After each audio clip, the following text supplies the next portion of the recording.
Bonjour les amis et bienvenue dans Vosges FM, le podcast le plus... Reaching the light just to start again, let's go start this race into the still around.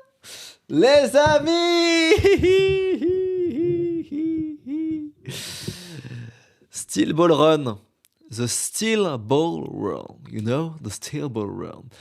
La nouvelle partie de JoJo, partie 7, est enfin sortie en animé. Le premier épisode vient de sortir. Je pense qu'on est sur l'un des plus grands épisodes d'animé de l'histoire. Tout court, voilà, je pense. Je pense que l'animé a mis tout le monde d'accord. Alors moi, honnêtement, j'avais un peu peur parce que voilà, les chevaux, la CGI, machin et tout. En même temps, je me disais, voilà, des productions, ils sont quand même forts. Et bah, je crois qu'ils ont réussi à nous mettre d'accord sur ce premier épisode. Je pense qu'on est sur le plus grand épisode d'animé de l'histoire de l'animation japonaise. Les amis, je vous invite très fortement à découvrir la Steel Ball Run, la course de chevaux à travers les États-Unis. Pour ceux qui se demandent, oui, vous loupez quelque chose. Non, vous n'êtes pas obligé de regarder JoJo pour regarder la partie 7 de JoJo. Chaque partie de JoJo est indépendante, particulièrement celle-là, qui est en gros un reboot de l'univers. Donc voilà, il y aura des petits trucs que vous aurez pas, des petits rêves que vous aurez pas, mais c'est complètement regardable et compréhensible. Même sans savoir regarder JoJo partie 1, 2, 3, 4, 5, 6, vous pouvez tout skip. Et je vous conseille de monter dans le train de JoJo partie 7 parce que vous allez vivre quelque chose. Vous allez vivre quelque chose de vivre les sorties d'épisodes chaque semaine. Ça va vraiment vous faire quelque chose, comme à l'époque de la partie 5 avec les JoJo Friday. Ça va être incroyable. Donc, petit rappel de ce que c'est la partie 7 de JoJo Bizarre Adventure. Globalement, une course de chevaux à travers les États-Unis pour retrouver le cadavre de Jésus-Christ. Parce que le mec qui veut le récupérer, en fait, il veut. C'est un handicapé, en fait, le personnage principal, il est handicapé, il est paralysé des jambes, et il veut guérir. Donc il veut un miracle. Et du coup, il va demander à Jésus-Christ. Il veut demander à Jésus-Christ de réparer ses jambes. Et du coup, voilà, c'est ça le synopsis. Pendant qu'il y a le président des États-Unis qui veut aussi le corps, pendant que son pote, l'italien, il veut gagner la course parce que il veut sauver un gosse en prison dans son pays. Alors oui, bien sûr, moi, je connais déjà l'histoire parce que j'avais déjà lu le manga. Moi, je suis à jour dans JoJo. Je suis à jour même dans la partie 9. Donc la partie qui est encore en train de paraître actuellement. Donc j'ai lu la partie 8, j'ai lu en entier la partie 7, j'ai lu tout ce qu'il y a de la partie 9. Donc moi je connais toute cette histoire, mais même en connaissant déjà très bien la partie 7, je vous le dis, pour tous ceux que se demandent s'ils ont bien fait d'attendre l'animé, oui, vous avez extrêmement bien fait d'attendre l'animé. C'est exceptionnel. Et je suis très heureux que des gens découvrent Jojo en animation, donc je vais pas spoiler plus que ça. Bon, voilà, j'ai spoilé vite fait le synopsis, mais je spoil pas grand chose. Mais voilà, j'espère que vous avez kiffé cette partie qui est de l'art. C'est un chef-d'œuvre. C'est déjà l'épisode le mieux noté de l'histoire sur My Anime List. De base, le manga en lui-même, avant que ça sorte, donc le manga a plus de 20 ans aujourd'hui, Steel Ball Run. C'était. C'était, je crois, le deuxième manga le mieux noté de tous les temps, pareil sur My Anime List, juste derrière Berserk. Donc vous êtes devant un chef-d'œuvre de l'animation japonaise et j'espère que vous allez kiffer. Sinon, oui, le podcast est dispo sur Apple Podcast, ça m'a fait plaisir. N'hésitez pas à aller le noter, il vient de spawn, donc n'hésitez pas à aller le noter sur Apple Podcast. Ceux qui écoutent sur Apple Podcast, mettez 5 étoiles et mettez un petit commentaire, ça me fera plaisir et je vous assure que je le lirai. Alors je n'y répondrai pas, mais je vous assure que je le lirai. Et merci pour le soutien pour le premier podcast sur l'étude de cas. Il y a plein de gens qui m'ont dit waouh, incroyable l'étude de cas. Genre, ils n'avaient pas compris au début quand j'avais sorti ça, le truc, enfin, l'étude de cas que j'avais partagé. Il y avait plein de gens qui n'avaient pas compris ce que c'était. Donc, j'ai créé un autre compte Spotify, Apple Podcast, une autre chaîne YouTube où ce sera un autre podcast hebdomadaire qui va s'appeler Lohan étude de cas. Où en gros, ce sera un mec sur YouTube Maxi qui me posera une question et je répondrai à la question. Et ce sera comme genre. Discussion autour d'un sujet, autour de la création de contenu, et ça sort une fois par semaine. Et vous allez c'est beaucoup plus technique que Vosges FM. Je raconte pas ma vie, ça va être beaucoup plus être dans la technique, dans les trucs très précis. Donc pour ceux que ça intéresse la création de contenu, je pense que ça peut vous passionner. Et il y a beaucoup de gens qui en attendaient pas grand chose et qui étaient choqués de tout ce qu'ils ont appris dans le dernier podcast, donc sur ce youtubeur Pokémon qui demandait un conseil pour le produit, pour le bot Vinted qui vend. Donc voilà les amis, donc aujourd'hui c'est Nowruz aussi pour ceux qui connaissent pas, pour ceux qui savent pas. Nowruz donc c'est ah oui, c'est aussi l'Aïd donc bonne Aïd à tous ceux qui fêtent l'Aïd et bon Nowruz à ceux qui fêtent Nowruz. Nowruz c'est le nouvel an iranien. Heu, Chorsham Bessouli aussi, voilà, vous pouvez dire Nowruz, vous pouvez dire Chorsham Bessouli, vous pouvez dire le nouvel an iranien. Donc comme on dit Eid Mubarak, Eid Mabrouk, on dit ça en arabe et en iranien on dit Nowruz Mobarak. Donc joyeuse fête à tous. Alors moi je le fête pas demain, certains le fêtent moi je le fête pas aujourd'hui, certains le fêtent aujourd'hui, certains le fêtent demain. Moi je le fête demain avec ma famille en même temps que mon anniversaire. Il y aura ni le B1% qui sera là donc ça va être cool. Et hem et en gros, bon, j'en ai déjà parlé plusieurs fois, mais en gros, on fait un grand feu, on mange de la bouffe iranienne et on saute par-dessus le feu. Et moi, comme le feu est vraiment très grand, on saute pas par-dessus, on saute à travers le feu globalement.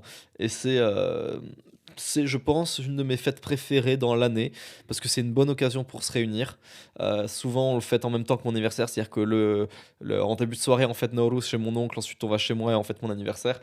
Vu que je suis à peu près né à la même période et que c'est toujours à peu près à ce moment-là qu'on fête mon anniversaire, bah, on fait toujours deux en un. Du coup, moi j'ai des cadeaux en plus, donc c'est cool. Et voilà. Donc c'est cool. Oui, je sais pas si vous avez vu, j'ai sorti une vidéo sur, sur fucking Nota Bonne Pas là. Alors j'en ai encore d'en sortir une là juste avant de lancer ce podcast, j'en ai sorti une nouvelle, une vieille vidéo qui est super courte que j'avais oublié de poster. Et on a et j'ai également sorti une vidéo sur l'Iran sur Nota Bonne Pas il y a quelques jours. Oui, je l'ai d'abord sorti sur le NLV, puis je l'ai enlevé, je l'ai remis sur Nota Bonne Pas, ça a duré quelques minutes, donc certains l'ont vu sur le NLV, mais c'était une vidéo Nota Bonne Pas, de toute façon c'était un live. Et dedans je parlais de l'Iran, de la situation et tout. Je pense sincèrement que si des gens continuent de défendre le gouvernement en Iran, tu vois, si des gens continuent de défendre le gouvernement en Iran, j'appelle la police et je dis que vous êtes des terroristes. Genre, je ne comprends sincèrement pas comment on ne peut pas être d'accord avec moi dans ma dernière vidéo. Mais sincèrement. C'est-à-dire, je me trouve extrêmement nuancé. Extrêmement nuancé. J'ai pas l'impression que de dire des grosses dingueries. Je dis que les bombardements c'est mal et que le gouvernement c'est mal. Je dis qu'est-ce qui fait le moins de morts. Et en fait, pour des gens, mieux vaut un gouvernement qui fait plus de morts. J'ai l'impression pour plein de gens, mieux vaut un gouvernement qui fait plus de morts. Mais quand je vous dis plus de morts, c'est 50, 60, peut-être 100 fois plus de morts. C'est abusé. Comment les gens défendent aujourd'hui des terroristes au pouvoir. Et ça me fait vraiment de plus en plus me désolidariser des Français. Je crois que je déteste de plus en plus le peuple français. J'en ai de plus en plus marre de la France. Il y avait des mecs dans mes commentaires qui étaient en mode oui, non, mais Dubaï, c'est de la merde parce que ils sous-payent des Pakistanais, je sais pas quoi, machin. Mais putain, de débile de merde. Bon, dernière fois que je parlerai des Pakistanais, machin. Les amis, dans leur pays, ils travaillent dans des conditions pires et ils sont moins bien payés. Vous préférez qu'ils n'aient juste pas cette possibilité? Parce que c'est une possibilité, hein, ils sont pas bloqués à Dubaï, hein, ça c'est pas vrai. Enfin, c'est arrivé une fois et voilà. Mais sinon, ils sont pas bloqués à Dubaï, les gens font ce qu'ils veulent, ils sont libres de partir. Vous préféreriez, donc si je vous comprends bien, vous préféreriez qu'ils n'aient pas cette possibilité. Vous préférez qu'ils soient dans leur pays et qu'ils travaillent dans des conditions pires et encore moins bien payées. C'est ça que vous voulez.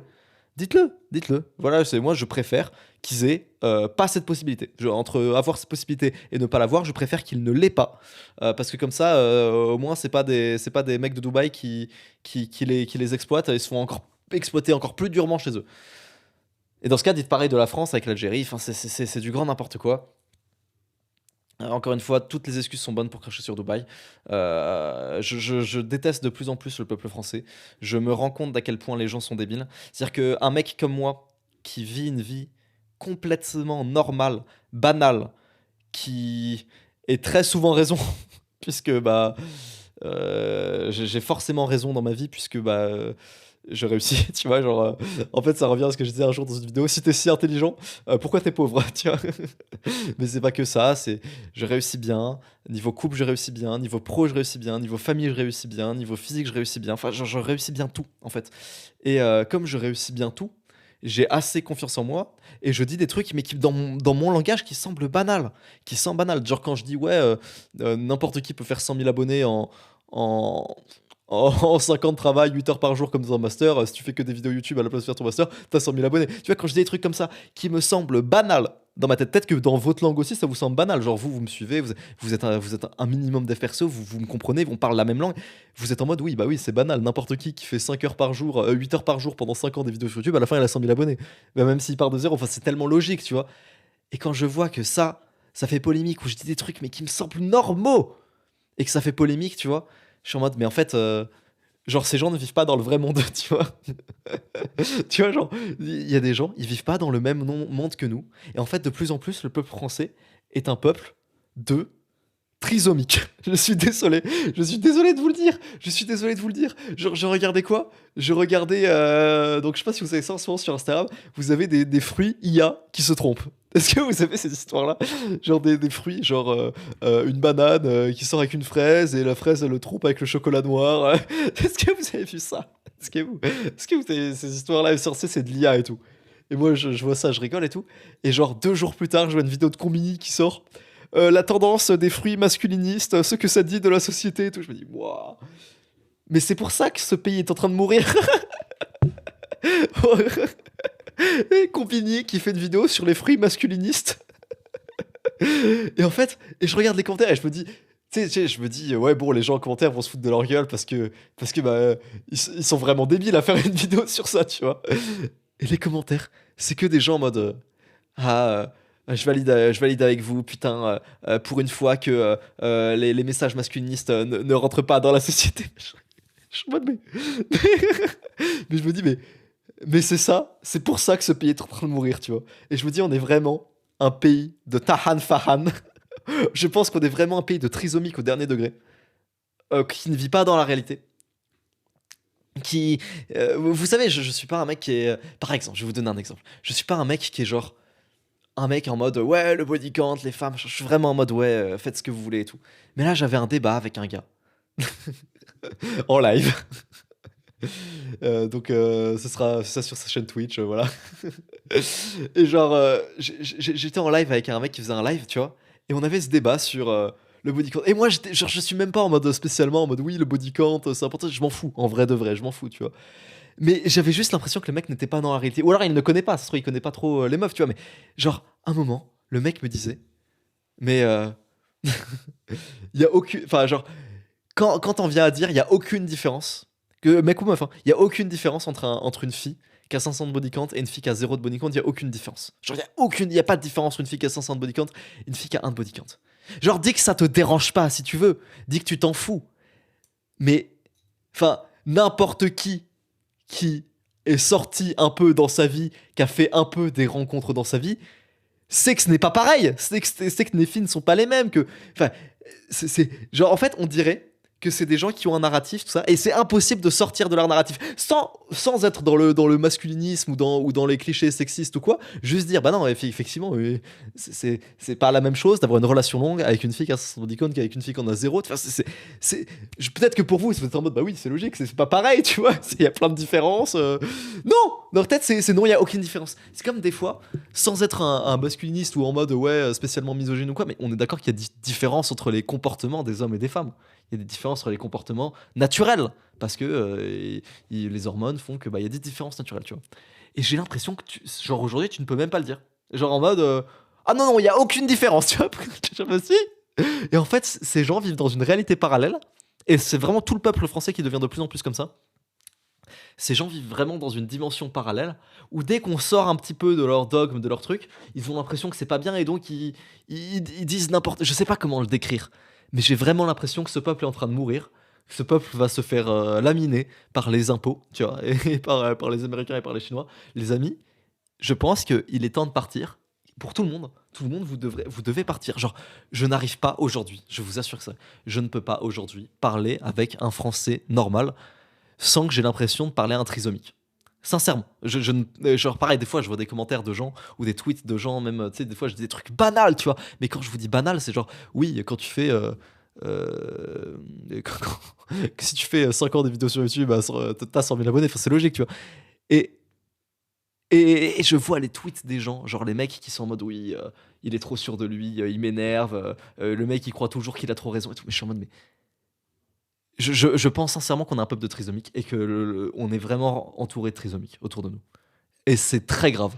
C'est très très grave comment aujourd'hui, des trucs qui nous semblent normaux à nous ont l'air d'être fous pour des gens et les gens pètent un câble et les gens se disent oh, mais ce mec il a, tu sais, même de la confiance normale, tu vois, mais ce mec il dit n'importe quoi, il peut pas avoir raison. Mais mec, mais regarde-moi, regarde toi, regarde ma vie, regarde ta vie, regarde mon couple, regarde regarde mon physique, regarde mon business, regarde tout,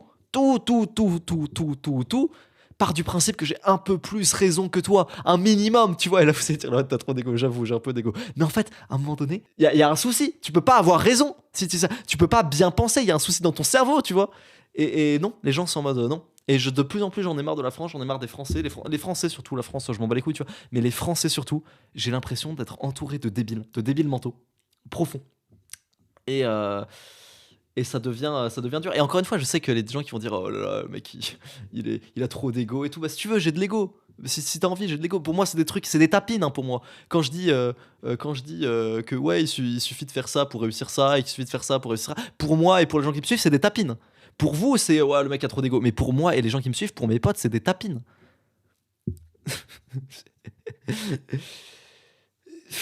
C'est très grave. Genre, tu sais, quand on dit par exemple, tu vois, oui, la France est en train de mourir du socialisme, tu vois, pour moi, pour les gens un minimum anciens, tu vois, ça c'est un tapine de ouf. Pour certaines personnes, t'as l'impression d'avoir dit une dinguerie. Qui sont en mode non, mais c'est pas vrai parce que machin et tout. Dans ma vidéo, je dis ouais, on a fait 40 ans de socialisme. J'ai des commentaires, c'est en mode oui, c'est dingue que tu dises que la France a vécu pendant 40 ans dans le socialisme alors que c'est 40 ans de libéralisme. Je suis en mode mais dans quel monde vis-tu? Dans quel monde vis-tu, tu vois? Et en fait, ils sont dans une réalité parallèle. J'ai eu un commentaire, c'était qu'est-ce qui te fait dire que on a vécu pendant 40 ans dans le socialisme parce que j'ai l'impression que c'est tout l'inverse. Et bon, le mec était poli, donc j'ai bien répondu. J'ai répondu à son commentaire. J'ai dit pourquoi je dis qu'on vit dans un pays socialiste parce qu'on est le pays dans le monde qui a la plus grande dépense sociale. Voilà. Donc si c'est pas du socialisme, il faut expliquer ce que c'est le pays dans le monde qui a la plus grande dépense sociale. Et genre, et c'est pas possible pour eux dans leur logiciel. C'est en mode non, mais ça n'existe pas. Et bref, hein, je pense sincèrement qu'il faut quitter la France. Alors, Dubaï peut-être. Je réfléchis au Maroc. Le Maroc a l'air sympa, même s'il y a quand même un peu d'impôts, mais il y a de moyens de vesquiller les impôts au Maroc, surtout si c'est expatrié, des trucs comme ça. Donc, s'il y a des gens qui s'y connaissent, là, je parle avec un gars qui me parle du Maroc et tout. J'aimerais bien, pourquoi pas. Sinon, quand la guerre en Iran se termine, j'aimerais bien tester Dubaï, qui m'a l'air bien, bien sympa, Dubaï. Mais ouais, c'est très très chaud. C'est très très très très très très très très très très chaud. Dites-moi ce que vous en pensez. Est-ce que, enfin, sincèrement, si vous trouvez que vraiment j'ai beaucoup d'ego, dites-le moi. Je veux bien que j'ai un peu d'ego et tout, mais j'ai l'impression de vraiment de dire des tapines quand je parle. Quand vous avez l'impression que je suis en mode ouais, Lohan, t'as trop d'ego, t'es trop sûr de toi et tout. Pour moi, c'est vraiment des tapines. Vraiment, pour moi, quand je dis des trucs avec de l'assurance et que les gens disent ouais, il a trop d'ego, il sait tout mieux que tout le monde, machin. Pour moi, c'est des tapines.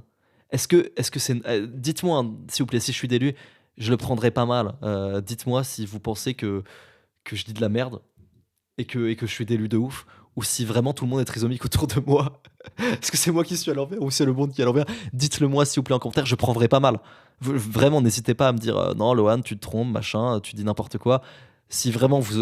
Après, si vous insultez, je vais vous insulter, je vais vous démarrer. Mais si vous parlez poliment et que vous m'expliquez pourquoi vous pensez que je pense mal, dites-le moi et je vous jure, je le prendrai bien. Mais j'ai vraiment l'impression d'être entouré de trisomiques, de gens qui n'arrivent à rien faire, des gens qui ne croient pas que c'est possible. Et d'ailleurs, je pense que c'est pour ça que le socialisme marche bien en France. Sincèrement, je pense qu'aujourd'hui, si le socialisme marche aussi bien en France et que si tout le monde est socialiste, c'est parce que les gens ont tellement pas confiance en eux et en leur capacité à faire de l'argent par eux-mêmes qu'ils se disent non, je préfère être taxé et avoir la sécurité de l'État, la roue de secours de l'État, ne jamais mourir de faim et jamais finir. Je pense que c'est vraiment ça. C'est parce qu'en fait, on a un peuple de gens qui n'ont pas confiance en eux, parce qu'on a un peu de merguez. Sincèrement, je pense que c'est pour ça que le socialisme prend bien. Je pense que les gens ont juste plus confiance en l'État pour leur assurer un toit sur la tête et de la bouffe que en eux-mêmes, et que c'est pour ça que ça marche bien le socialisme. J'en suis quasiment sûr. Et en fait, c'est un problème de confiance en soi. Et c'est peut-être pour ça que les gens sont en mode ouais, il a trop d'ego et tout, alors que je dis des tapines pour moi.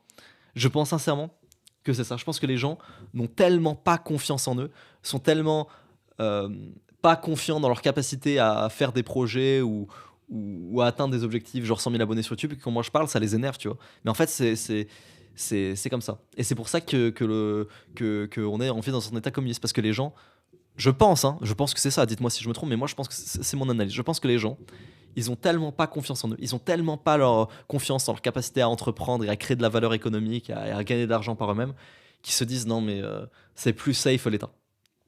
C'est ce que je pense. Vraiment, hein, je pense que c'est assez, voilà. Bon voilà, encore un podcast où je crache sur la France et sur les Français.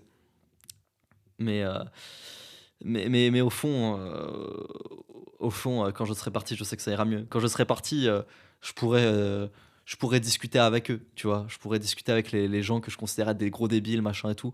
Mais c'est juste que pour l'instant, j'ai l'impression d'être face à des enfants, tu vois? Mais il faut que je parte, il faut que je sorte de ce truc-là. Heu Je sais pas si vous avez vu là, c'était les municipales, j'espère que vous n'avez pas voté, j'espère que vous n'avez pas participé à ça, j'espère que vous n'étiez pas en mode, «Ah oui, il faut aller voter, pour, le maire et tout». Vous avez bien compris que c'était de la merde et que ça servait à rien. Hem, il y a mes parents qui ont fait un move de gros macronistes. Mes parents, ce qu'ils sont allés faire, c'est que dans ma ville, il y a eu une seule liste à laquelle on pouvait voter, donc on sait qui va gagner. On sait qui va gagner vu qu'il y a qu'un seul candidat, auquel on peut voter, il y a pas d'autres candidats. Et bah, mes parents, ils y sont allés et ils ont voté. C'est notre devoir citoyen. Les gens se sont battus. C'est vraiment ça, je suis désolé, ça c'est un move de goy. Typiquement, le move de mes parents là, c'était un peu un move de goy. Mais c'est pas grave, je les aime quand même. Mais voilà, il faut vraiment que je sorte de cet enfer. Et je vous invite vraiment tous à sortir de cet enfer parce que je sais pas si c'est le fait de plus être à la fac. Peut-être que c'est le fait de plus être à la fac. Parce que je crois pas que je pense différemment de quand j'étais à la fac, très honnêtement. Genre quand j'étais à la fac, je pensais que déjà comme je pense. Et du coup, je parlais aux gens et les gens m'avaient l'air normaux à la fac, même les gens qui étaient de gauche ou qui étaient gauchistes ou machin, ils avaient l'air normaux, je leur parlais normalement et tout. Et peut-être que comme aujourd'hui, le seul prisme par lequel je vois les Français, c'est Internet, c'est Twitter, c'est machin, j'ai l'impression que tous les Français sont débiles, peut-être que c'est ça. Mais que en vrai, random gauchiste, je pourrais très bien lui parler IRL et il pourrait très bien comprendre ce que je dis. Enfin, peut-être que c'est ça. Je pense que c'est ça, honnêtement. Mais, mais en tout cas, sur internet, j'ai l'impression d'être entouré de très mecs. Oui, non, mais c'est internet. C'est sûr, c'est internet. En vrai, de vrai, je me rappelle, dès la fac, hein, enfin, à la fac, quand j'étais en première année de fac, j'étais communiste, mais quand j'ai commencé à faire ma chaîne et tout, j'étais toujours à la fac et j'étais plus un immense communiste et pourtant je pouvais parler aux meufs, même les meufs en mode cheveux bleus et tout, super gauchistes et tout, je leur parlais. En vrai, elles étaient normales. En vrai, quand tu leur parles et tout, en vrai, elles sont normales. Quand t'es en soirée et tout, en vrai, elles sont normales. Genre, c'est juste, je pense, sur Internet, les gens deviennent débiles. Peut-être que les gens pensent pareil que peut-être que les gens pensent pareil que moi, de moi. Hein. Peut-être les gens se disent ouais sur Internet, peut-être. Et en fait, en IRL, je suis grave normal. Et en vrai, les IRL, ils me trouveraient grave normal, ou alors je serais beaucoup plus posé. Du coup, sur Internet, ouais, je pense que c'est Internet. Ouais, je pense que c'est Internet. Je me dis ça. Je me dis ça. C'est sûrement Internet qui fait ça parce que sur Internet, on est tous un peu plus foufou. Moi, le premier. Et ça doit être ça. Hmm. Intéressant ce podcast. Intéressant. Intéressant. Hmm. Pas bête ce que je raconte, dis donc. Bref, en tout cas, ça commence vraiment à devenir dur mentalement pour moi de rester en France. Euh, je pense que et je suis comme. Ça devient aussi dur pour moi de rester en France que genre un communiste pour lui de vivre aux États-Unis. Je pense, sincèrement. Ou à Dubaï, tu vois. Je pense que c'est vraiment dur mentalement, c'est épuisant mentalement de voir autour de soi les gens, le machin. Ça devient vraiment, vraiment très, très, très, très difficile mentalement pour moi de rester en France. Et c'est même plus trop une histoire d'impôts, pour être honnête. Genre, je me suis fait à l'idée des impôts. Vraiment, hein, je me suis vraiment fait à l'idée des impôts. Je pense même plus mon. Dans ma tête, quand je gagne genre 1000 euros, j'ai gagné 500 euros. Genre, ça, c'est automatique dans ma tête. Donc, je pense tellement plus trop aux impôts dans ma vie que je crois que c'est même plus une histoire d'impôts, c'est une histoire de mentalité des gens. Et, euh, et bon, aussi du pays. Enfin, le pays est vraiment en train de mourir, ça c'est vrai. Je veux dire, euh, enfin, que vous soyez d'accord avec moi, ou que vous soyez de droite ou pas, ou machin, enfin, si vous faites des études et tout, vous n'allez rien gagner en France, vous allez gagner le SMIC. Enfin, le prix va augmenter, les loyers vont augmenter, tout va augmenter. Ça va être vraiment très, très, très dur à vivre la France pendant les prochaines années, je le pense sincèrement. Donc, dans tous les cas, que vous soyez d'accord avec moi, je pense qu'on peut être d'accord sur un point, c'est que la France, c'est Tuba. Je pense que la France, c'est mort. Je pense que la France, c'est terminé. C'est plus un grand pays. Voilà. Que vous soyez d'accord avec moi sur les raisons ou pas, je pense que voilà, on est d'accord là-dessus. On est en train de se faire enculer et on est de plus en plus pauvres. Euh, Vous devriez partir. Vous devriez tous partir et je veux que là, tout le monde dans les commentaires, vous me mettiez le pays dans lequel vous comptez partir. Comme ça me donnera des idées. Mais pour moi, il y a pas de enfin, c'est impossible, c'est impensable pour moi qu'on puisse se dire: «Ah non, ça va bien la France» ou «Ça va s'arranger la France, quand un tel sera élu, quand machin sera élu». Putain, mais n'oubliez pas que la vie, elle passe très vite. N'oubliez pas quand vous dites: «Oui, non, mais alors pour l'instant ça va pas, mais lui, quand il sera élu à telle élection en 2027, ça finira par aller mieux». Non, déjà un, c'est pas vrai et 2, s'il est pas élu, tu fais quoi? T'attends 2032? La vie, elle passe vite. Il faut vivre sa vie, mon gars. Donc j'ai pas trop de je sais pas les amis, pour être honnête, j'ai pas de solution. J'ai aucune solution, mais ce que je sais, c'est que j'en ai vraiment marre de la France. S'il y a des gens qui ont des plans pour se tailler et tout, n'hésitez pas. Je pense que de plus en plus de gens se taillent, même pas forcément des gens, d'accord avec moi surtout, mais je pense que enfin, je crois il y a plein d'étudiants qui ont fini leur master, qui se barrent à l'étranger, qui partent n'importe où, au Canada, en Espagne, en machin. Partez n'importe où, mais pas en France. Oui, même en Espagne, hein, en Espagne, oui, certes, c'est la gauche au pouvoir, mais la gauche, est 1000 fois plus libérale économiquement. La gauche espagnole est 1000 fois plus libérale économique que la droite française. Donc, si vous aimez bien l'Espagne, vous pouvez aller en Espagne, il y a pas de souci. Alors c'est pas Dubaï, hein, il y a quand même pas mal d'impôts, mais il y en a considérablement moins qu'en France. Hem, N'importe quel pays, je pense, fait l'affaire. N'importe quel pays qui n'est pas la France fait l'affaire aujourd'hui. Donc voilà, dites-moi où vous allez vous barrer, ça m'intéresse. Je voulais vous parler d'un sujet que j'ai traité en conférence MS là tout récemment, qui est un sujet qui me semble vraiment, vraiment, très sincèrement, extrêmement important sur YouTube. Alors ça va pas parler à tout le monde, je pense, mais pour les youtubeurs, je pense que ça va vous parler. Pour les autres, bah écoutez, je pense que ça va aussi vous plaire. On parlait en fait de comment faire plus de vues. Donc c'est une conférence que j'avais sobrement intitulée Comment faire plus de vues. Et en fait, il faut savoir que cette conférence, je l'avais écrite, je l'avais réécrite, je l'avais supprimée, j'avais tout réécrit, j'avais tout supprimé. En fait, jusqu'à J-1 avant de faire la conférence, j'étais vraiment pas du tout satisfait de la qualité de la conférence, de la pertinence de la conférence. J'étais vraiment pas satisfait de ce que je disais dedans.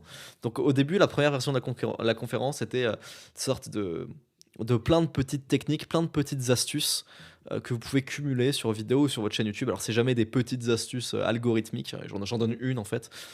J'en donne une qui est de mettre sa vidéo en 4K. Parce que quand tu mets ta vidéo en 4K, les gens qui te regardent sur télé, il y en a énormément. Je dirais qu'aujourd'hui, 40% des gens regardent YouTube sur la télé, 40% des vues viennent de la télé. Pour ceux qui ne me croient pas, qui trouvent que c'est trop énorme, bah, je vous invite à regarder votre créateur studio, vous allez être choqués. Hein, c'est 40% minimum. Il y a certains sur MS, c'était même 60%. Et ben en fait, quand vous mettez en 4K, sachez que quand vous êtes sur la page d'accueil YouTube, sur la télévision, la première vidéo YouTube qui va être recommandée, c'est toujours une vidéo 4K. Donc en mettant en 4K, vous faites un peu plus de vues. Voilà. Bref, c'était des conseils comme ça. Alors c'est le seul conseil un peu type algorithmique que j'ai donné. Sinon, c'était plein de conseils un peu plus fondamentaux, plein de conseils un peu plus fondamentaux sur la création de contenu, sur le style de vidéo, machin. Et je me dis, voilà, donc il y avait peut-être une petite dizaine de conseils. Et l'idée, c'était de dire, voilà, si vous les appliquez tous, vous faites dès demain, x2, x3 sur vos vues dès demain. Et en vrai, voilà. Donc, le début de la conférence, c'était ça. C'était exactement ça. Et c'était la veine de ma conférence, c'était ça. Et puis les gens étaient contents, les gens aimaient bien, les gens apprenaient beaucoup de trucs et les gens disaient waouh, c'est incroyable et tout. Enfin, les gens kiffaient dans la conférence. Et moi, pendant que je faisais la conférence, je trouvais que c'était de la merde. Alors que les gens étaient en train de kiffer ce que je disais. Et en fait, en plein milieu de la conférence, je m'arrête et je dis les gars, ce que je dis, c'est de la merde. Genre, oui, c'est des bons conseils, ça vous permet de faire x2, x3 sur votre vue. Mais là, on entre dans quelque chose d'autre.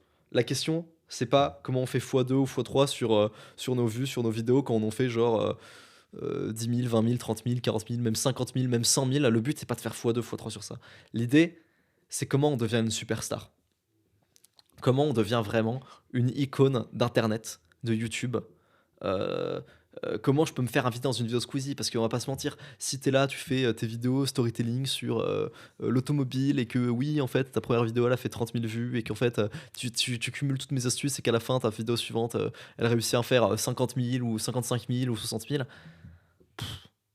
Oui, enfin oui, évidemment que c'est pas mal et que à fur et à mesure, tu pourras peut-être régu 100 000 vues par vidéo, tu auras tes sponsors, tu auras ton équipe, tu pourras en vivre confortablement. Et c'est toujours mieux parce que la vérité, c'est que c'est toujours mieux que le salariat. Et l'important, c'est de vesquiller le salariat. Je veux dire, le but, c'est pas d'être une superstar et de faire et de devenir un grand entrepreneur et machin. Le but, c'est de vesquiller le salariat. Et si moi, j'arrive à faire vesquiller le salariat aux youtubeurs de MS, moi, je suis content. Il y a plein de gens grâce à qui j'ai fait vesquiller le salariat.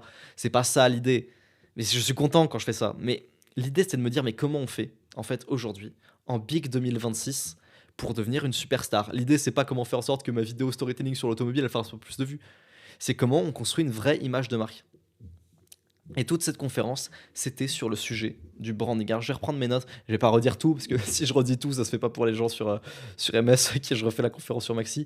Mais l'idée, c'était vraiment de dire qu'en fait, le plus important, c'était l'originalité. Le plus important, c'était l'originalité sur YouTube. Et en fait, ça s'est transformé en conf originalité. Et qu'en fait, le plus important, c'était d'avoir un vrai branding, un vrai personal branding. Et j'ai dit un vrai personal branding. C'est-à-dire, votre branding, c'est pas que vous avez des sous-titres rigolos sur vos shorts, votre décor ou le fait que vous mettez un nœud papillon dans vos vidéos. C'est pas ça votre branding. Et j'expliquais aux gars le truc de oui, en fait, il faut une personnalité à fond hardcore, un style de vidéo vraiment unique. Et je prenais l'exemple de quelques personnes sur MS, les rares personnes sur MS, pour moi, qui ont un vrai branding de fou, sont SK, qui a un concept vraiment fou et un branding vraiment fou, une personnalité vraiment folle, et Julius, donc c'est celui qui fait les jeux de société sur PowerPoint, les jeux de rôle sur PowerPoint. Vous avez vu passer ces vidéos, genre il met les images et en fait il les déplace sur un fond blanc. Voilà, je trouve que ça c'est du branding, ça c'est du branding, ça c'est du concept, ça c'est original, ça c'est du jamais vu. Ça a un potentiel. Je sais pas c'est quoi le potentiel de vue, hein, mais ça a un potentiel de branding, de personnalité, de fou. Et c'est ça qu'il faut aujourd'hui. Genre, il faut travailler là-dessus, avoir un truc unique. Rappelez-vous, il y avait une époque sur YouTube où les youtubeurs, ils avaient un concept. Rappelez-vous qu'il y avait une époque sur YouTube où les youtubeurs avaient un concept. Il y avait un mec qui faisait des top 7, voilà, c'est son concept. Moi, je fais des top 7. Il y a un mec qui faisait 5 théories, moi c'est 5 théories, je fais toujours 5 théories. Vous, c'est quoi votre concept? C'est des vidéos storytelling, c'est ça ton concept? Non, c'est pas un concept. C'est un format, le storytelling, à la limite, mais c'est pas ton concept. Et en fait, c'est un style de narration, mais c'est pas ton concept. Et en fait, j'étais comme ça là devant les gars. Pareil, infodivertissement. Infodivertissement, c'est pas un concept. Et j'étais comme ça devant les gars et j'étais en mode, c'est quoi votre concept? Et en fait, les gens avaient pas de concept. Et en fait, j'ai capté un truc. C'est que si tu veux percer sur YouTube aujourd'hui, si tu veux vraiment en tout cas être une star, je te parle pas de faire 100 000 vues, de vivre de ta chaîne. C'est possible avec n'importe quel style de vidéo, de faire 100 000 vues, vivre de ta chaîne, avoir des sponsors, machin. Mais si tu veux vraiment être une putain de star, il te faut une personnalité de fou et un concept de fou. Rappelle-toi, YouTube en 2015, c'était quoi quand tout le monde était des stars? C'est tout le monde avait son concept. Aujourd'hui, je te jure que c'est vrai, aujourd'hui, Seb Lafrite peut faire une vidéo et puis d'autres gars peuvent faire la même vidéo. Genre les vidéos n'ont plus de saveur par rapport à la personnalité du gars. Genre genre tu racontes l'histoire d'un autre gars. Enfin voilà, mais c'est un exemple. Ça peut être de l'infodivertissement, ça peut être même certains challenges et tout. Enfin ça n'a plus de personnalité. Et en fait, il faut que vos vidéos, elles aient une saveur particulière.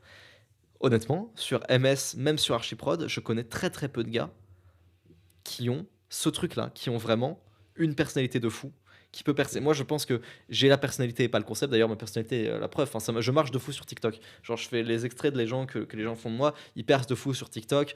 À chaque fois, j'ai un extrait qui perce. Je finis sur Twitter. Machin et tout. Enfin, je sais que je perce. Je sais que j'ai une bonne personnalité. Je sais que j'ai une personnalité qui fait que les gens restent parce que je suis une personnalité, je dirais pas clivante. Alors, encore une fois, pour moi, je dis des tapines hein, quand je parle, mais bon, pour les autres, c'est clivant. Mais, euh, mais ma personnalité, elle est magnétique d'une certaine manière. C'est-à-dire, les gens aiment bien m'écouter. Alors, j'ai pas de concept de fou, pour être honnête, hein, mais je suis persuadé, de base, rien qu'avec ma personnalité, que juste parce que je suis extrêmement original et que j'ai un vrai bon branding selon moi, que juste en ne t'abonne pas 3 fois par semaine et en trouvant des bons sujets et tout, je régule 100 000 vues par vidéo d'ici quelques mois. D'ici quelques mois, si on ne t'abonne pas, je régule 100 000 vues par vidéo. Je veux dire, maintenant, enfin, je suis pas si loin, il y a certaines vidéos sur ne t'abonne pas qui sont déjà à 100 000 vues, et puis la plupart, au bout d'un mois, sont à 40-50 000. Je suis persuadé que j'augmente le rythme. Je trouve des meilleurs sujets, je régule 100 000 vues dans quelques mois. Si je fais 3 vidéos par semaine, tout si on ne t'abonne pas, donc je vais essayer de le faire. Et, et encore, j'ai pas un concept de fou. Enfin, c'est du React, quoi, ou du live et tout. Je trouve pas que c'est un concept de fou. Mais comme j'ai la personnalité qui va avec, j'ai la personnalité très atypique, je trouve que ça passe. Le mieux, c'est d'avoir le concept et la personnalité. Mais si t'as une bonne personnalité, c'est déjà suffisant. Et, et du coup, voilà. Euh, Pensez à la saveur de votre contenu. Genre pareil pour l'ONLV, je pense que je l'avais à l'époque de Merguez Hunter, je l'ai un peu moins maintenant, mais en même temps j'aime de moins en moins honnêtement faire des vidéos à l'ONLV. Je pense que je vais arrêter l'ONLV. Je pense que je vais juste arrêter l'ONLV, elle me servira à autre chose cette chaîne peut-être, mais pour l'instant je vais arrêter. Moi, ce que j'aime c'est vraiment faire du ne t'abonne pas. Et puis de toute façon ne t'abonne pas commence à rattraper l'ONLV au niveau des vues. Donc je vais juste faire plus que du ne t'abonne pas, c'est plus fun pour moi. Mais je pense qu'à l'époque de l'ONLV au tout début, je devais avoir ce concept avec Merguez Hunter vite fait et tout. Bon, ça venait pas de moi évidemment, mais c'était pas mal. C'était pas mal. Voilà, pensez à la saveur de votre contenu. C'est super facile de critiquer le 80% du 20% de oui, je fais pas cette vidéo, oui, mes sujets sont pas excellents, oui, mes miniatures, oui, mes sous-titres, oui, machin. C'est super facile d'améliorer tout ce qu'il y a à améliorer et qui va vous permettre de faire x2 sur vue. C'est beaucoup moins facile de devenir une star, de vous demander qu'est-ce qui fait que j'ai pas un potentiel de devenir une vraie superstar, comme le nom de MS l'indique. Donc, euh, donc voilà, il faut vraiment, vraiment, je pense aujourd'hui, un bon branding, un putain de beau branding. Un bon indice de savoir si vous avez un bon branding, c'est est-ce que les extraits que les gens font de vous sur les réseaux marchent. Est-ce que sur TikTok, quand quelqu'un clip un extrait de vous, ça marche? Je vois de plus en plus de gens sur Twitch qui ont zéro branding. Genre, je suis désolé, je les vois, ils font des clips Twitch de eux-mêmes, avec le même montage, avec le même fa et tout machin. Fa J'arrive pas à le faire. Et je suis en mode, mais vous êtes interchangeable. J'ai vraiment l'impression que vous êtes interchangeable. Et pour moi, un bon branding, c'est comme j'ai moi, sincèrement. Et je dis pas que je suis parfait, hein, la preuve, je fais pas énormément de vues et tout. Sur mes vidéos, je fais pas énormément de vues. Par contre, je sais que mes extraits font beaucoup, beaucoup de vues. Genre, j'ai des extraits qui font 600 000, 1 million de vues et tout, les gens qui me clippent et quand je suis en live et tout.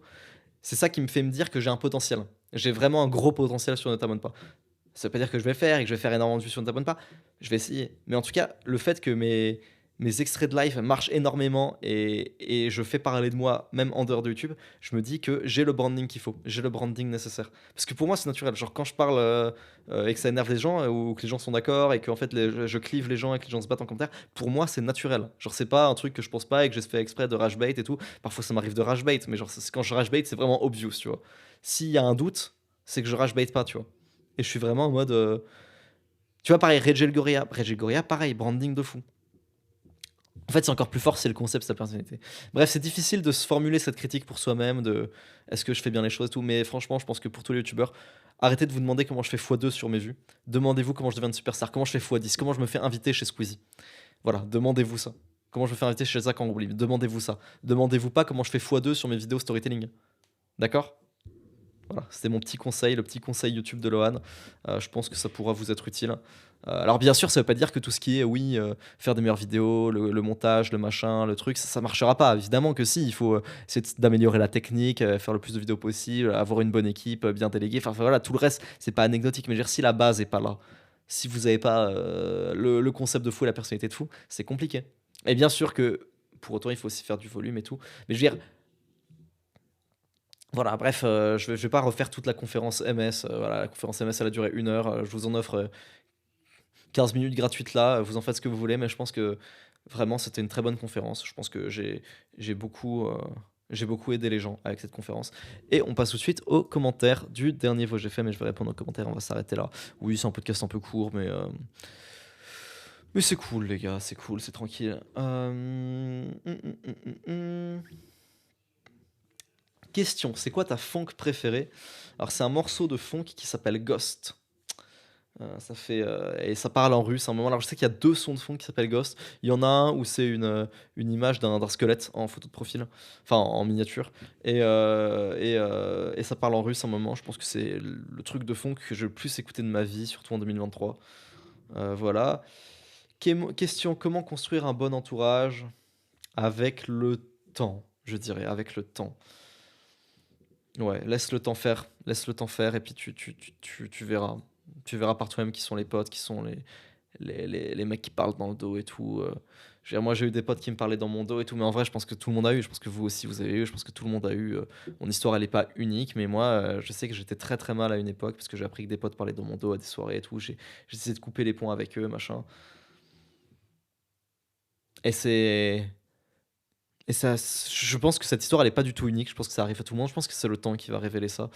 Ouais, je dirais qu'il faut pas avoir peur de quitter son groupe de potes quand tu sens qu'il est pas bon. Alors bien sûr, ça veut pas dire que des fois tu peux pas, il y a pas des embrouilles et qu'il y a pas de soucis et que en fait tu peux pas aller peut aller au-delà des soucis. Mais je veux dire, il y a des certaines limites qui devraient être un peu infranchissables du genre ton pote parle mal de toi dans ton dos, tu vois. Je pense que ça c'est un peu une limite que tout le monde devrait avoir dans sa tête. On peut pardonner plein de trucs, hein. Mais je pense que voilà, et puis encore une fois, c'est pas une limite fixe, hein. Je veux dire, si ton pote a mal parlé dans ton dos, que vous expliquez, que vous que le mec s'excuse, qu'il est sincèrement triste, qu'il est sincèrement désolé, que tu as une discussion sincère avec lui et que le mec est au bord des larmes et tout. Je dis pas que ça n'existe pas, ça, bien sûr que si, ça existe et tout, enfin voilà. Mais pose tes limites et je pense qu'il y a des limites. Quand certaines limites sont passées, il faut avoir les couilles de dégager, avoir les couilles d'être tout seul, hein. C'est pas facile d'être tout seul, mais bon, je pense que c'est important à des étapes de la vie. Question, quel est ton youtubeur préféré hors MS? Alors c'est compliqué hors MS parce que moi, mon youtubeur préféré, sincèrement, je pense que c'est SK. Je pense que mon youtubeur préféré c'est SK, sincèrement. Maintenant, hors MS, bah, le youtubeur que j'aime le plus hors MS. Euh... Youtubeur que j'aime le plus hors MS, putain, c'est pas facile à dire, les amis, hein. J'aime beaucoup Mika, je trouve fort. J'aime beaucoup Ne t'abonne pas, je trouve que je suis excellent en termes je me trouve vraiment très drôle comme mec. Après, vous allez encore dire que j'ai énormément d'ego, mais je me trouve extrêmement drôle. Je regarde, hein, je regarde. C'est pas facile à dire. Pas facile à dire. Ah, je réfléchis, je regarde un peu tout YouTube là. Peut-être Blitzstream. Peut-être Blitzstream. Pas réponse définitive, pas sûr. Mais j'aime beaucoup, beaucoup Blitzstream. Donc c'est plus un streamer qu'un youtubeur, mais je regarde beaucoup ses rediffs, je regarde pas trop Twitch pour être honnête. J'aime beaucoup Blitzstream. Et ouais, je pense que c'est Blitzstream. Ouais. Ouais. Question. Quand tu commençais les échecs, tu disais que tu jouais le système de Londres. Mais des variantes, quelles variantes tu joues? Moi, j'ai commencé les échecs il y a pas longtemps et je joue le système de Londres Jobava. Non, je jouais pas le système de Londres Jobava parce que je trouve qu'il est assez mauvais. Alors si tu commences et que le mec connaît pas le Jobava et qu'il sort son cavalier en D2, bah, c'est très fort le système de Londres Jobava parce que enfin pardon, en D7, bah, c'est très, très fort le Jobava parce qu'en mettant son cavalier en D2, il affaiblit la case, la case C7 que tu peux aller taper, mais sinon en vrai de vrai, pour le mec qui connaît, enfin c'est pas fort le Jobava, c'est vraiment pas fort en général. Donc je jouais le système de Londres, enfin normal quoi, la variante. La variante principale, la ligne principale du système de Londres. Question. Salut Lohan, j'ai 16 ans et j'avais une question un peu perso. En ce moment, je parle avec une fille et ça me fait merguezer longtemps le soir sur Insta. Le truc, c'est qu'au fond, je sais que je ne l'aime pas vraiment. J'ai l'impression que je continue surtout pour combler un vide ou juste pour être seul, mais j'arrive pas à couper les ponts. Est-ce que tu as déjà vécu ça plus jeune? Oui, bien sûr. Est-ce qu'avec le recul, tu donnerais quoi à ton toi de 16 ans dans ce genre de situation? Alors, je dirais que voilà, t'as 16 ans, c'est la vie. Sois pas trop dur envers toi-même. Waouh, le 2023 en sueur. Non, mais t'as 16 ans, c'est la vie. Sois pas trop dur envers toi-même. Attention à elle quand même, si tu parles à une fille, que tu lui donnes de l'espoir et tout, alors je sais pas hein, si tu lui donnes un peu d'espoir et tout, si tu sais que t'es pas intéressé. Moi aussi, hein, j'ai déjà parlé à des filles où j'étais pas trop intéressé, et puis 2 jours plus tard, j'ai arrêté de leur parler, et machin, et truc, et c'est pas très bien, en vrai de vrai. Après, j'avais vraiment 16 ans.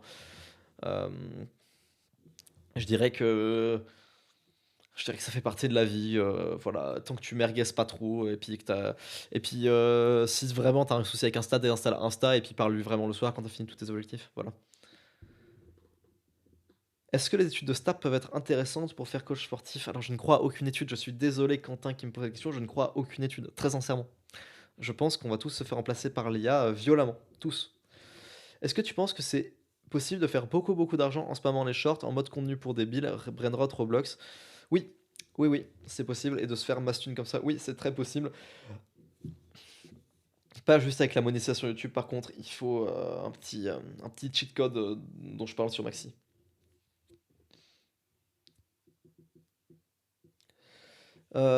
Question. Maxi, c'est 50 000 euros? Oui, 50 000 euros, Maxi. Non, c'est pas 50 000 euros.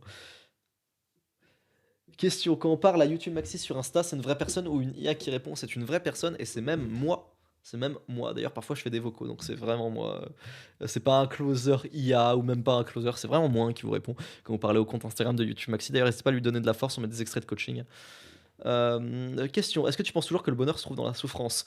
Oui, oui, évidemment. Comme dans ta vidéo, le courage est détesté, et quand tu regardais les bains froids, machin. Oui, bien sûr. Bien sûr, pour moi, le bonheur se trouve dans la souffrance.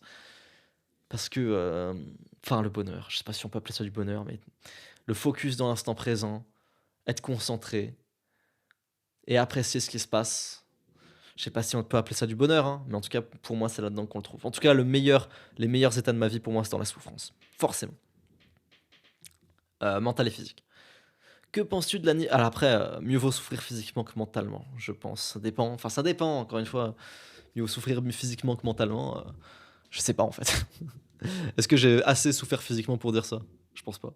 Je pense pas. Je pense que Kélian qui a le cancer et qui va bouffer de la chimio de malade, je pense que lui il dira que là, ça dépend de la douleur physique.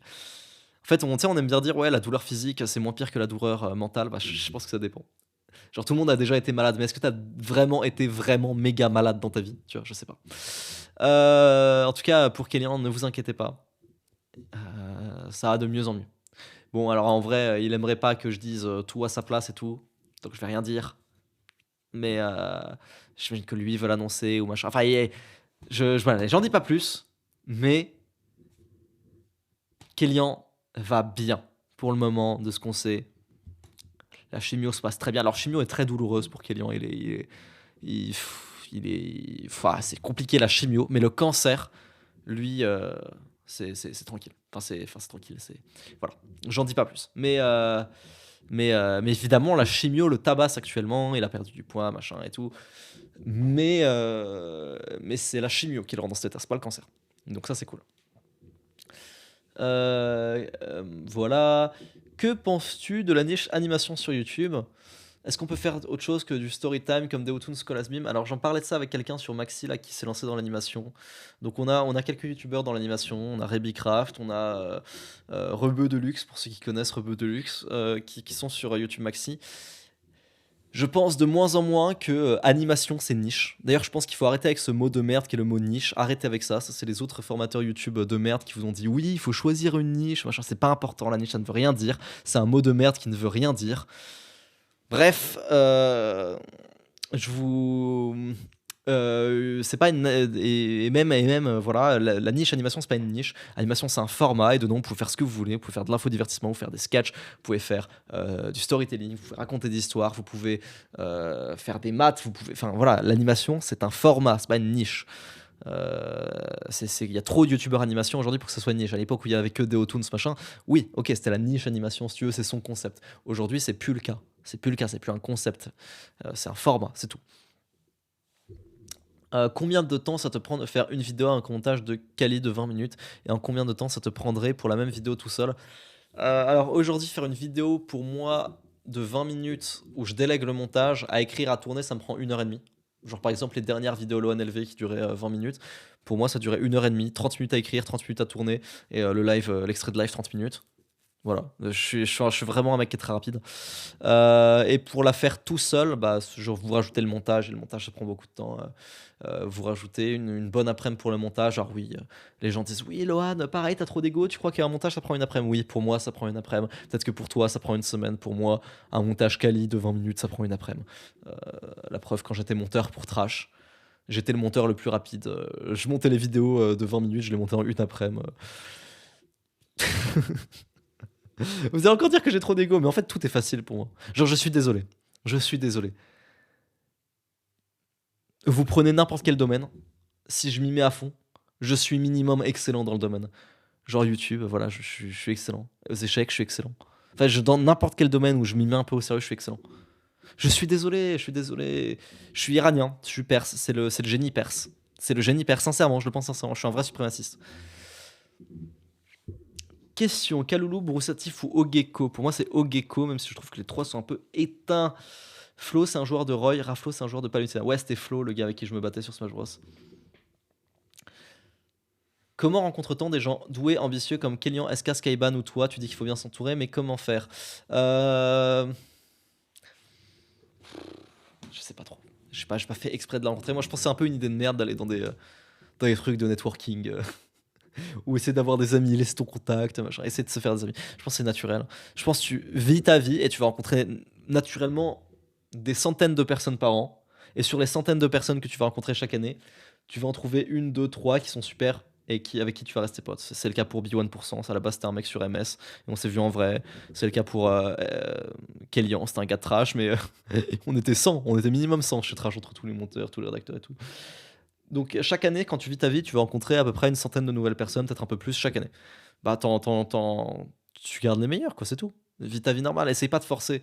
Moi je pense que c'est un peu un move de con de forcer ou d'être dans le truc là de...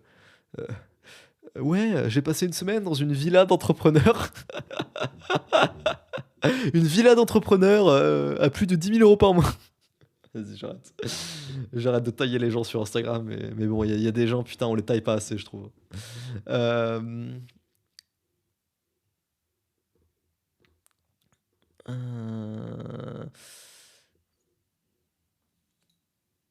Voilà, voilà, voilà. À quel âge comptes-tu arrêter YouTube, les réseaux? Je pense que j'arrêterai jamais YouTube. J'aime vraiment trop faire des vidéos. Je pense qu'il y a un moment où je le prendrai moins au sérieux parce que j'aurai assez de fuck you money, j'aurai fait assez d'argent et je pourrais le prendre un peu moins au sérieux. Mais je pense que j'arrêterai jamais YouTube, j'aime trop. J'aime trop ça. Euh, Quand tu commençais les non, pardon, ça j'ai déjà lu. Quand on parle sur YouTube Maxi, oui, c'est une vraie personne qui répond. D'ailleurs, n'hésitez pas, hein, si vous avez des questions sur YouTube Maxi, c'est vraiment moi qui vous réponds. Envoyez au compte Instagram. Quel conseil donnerais-tu à un rédacteur sans expérience qui galère à trouver des clients alors qu'il a rejoint MS et a démarché plein de gens en étant pas cher du tout? Si tu débutes, la vérité c'est que personne n'a envie d'un rédacteur qui débute. Déjà, les rédacteurs c'est compliqué parce que la majorité d'entre vous êtes nuls. Donc je pars du principe que t'es mauvais. La vérité c'est fais des vidéos d'abord. Montre que t'as fait des vidéos qui ont fait 100 000 vues et ensuite vends tes services. Personne n'a envie d'un rédacteur qui débute. Tout le monde veut le rédacteur de telle vidéo qui a fait 100 000 vues, telle vidéo qui a fait 200 000 vues. Voilà, c'est ça ce que veulent les gens, les youtubeurs. Ok? Donc fais des vidéos qui font 100 000 vues grâce à tes textes et ensuite dis ouais j'ai fait telle vidéo, j'ai écrit telle vidéo qui a fait 100 000 vues, voilà. Question, tu te trouves pas trop matérialiste? J'ai l'impression que tu ne vis que pour l'argent, c'est l'impression que tu me donnes. Euh, je suis un peu matérialiste, franchement. Après, franchement, je suis pas le pire. Et beaucoup de gens qui vous disent qu'ils le sont pas, bah ils travaillent autant que moi, ils pensent à l'argent autant que moi, juste ils en parlent moins, c'est tout, ils en parlent moins publiquement. Je pense que tout le monde pense au moins autant à l'argent que moi, pour être tout à fait honnête. Tu peux pas dire que tu t'en fous de l'argent si tu passes 8 heures par jour, c'est-à-dire un tiers de ta vie à travailler. Un tiers de ta vie, la moitié de ta vie éveillée, c'est le travail. Donc même si c'est pour un SMIC ou que ce soit pour 10 000 balles par mois, tu fais de ta vie l'argent, tu vois. Donc peut-être un peu, mais très sincèrement, je suis pas le pire. Je pense que c'est juste que j'ai moins de tabous que beaucoup de gens. Voilà, pour être honnête. Et c'est ce qui fait me dire que les gens sont débiles. Genre, pour moi, parler d'argent, c'est normal, tu vois. Genre, dire, ouais, je gagnais, la semaine dernière, je gagnais genre 30 000 ou 40 000 euros, machin. Pour moi, c'est normal de parler de ça, tu vois, parce que j'ai pas de tabou comme ça. Pour les gens, c'est genre, ouais, le mec, ça la pète. Voilà. Lohan, tu parles que de MS et Maxi dans tes podcasts, on en a marre. Euh, Écoute, tu n'es pas obligé de regarder. Voilà, écoute, c'est mon podcast, je fais ce que je veux, je fais ma pub si j'ai envie. Voilà. Est-ce que c'est utile d'aborder des meufs de 14 ans quand on est un mec stylé, beau et riche? Oui, bien sûr, il faut. C'est super important, les amis.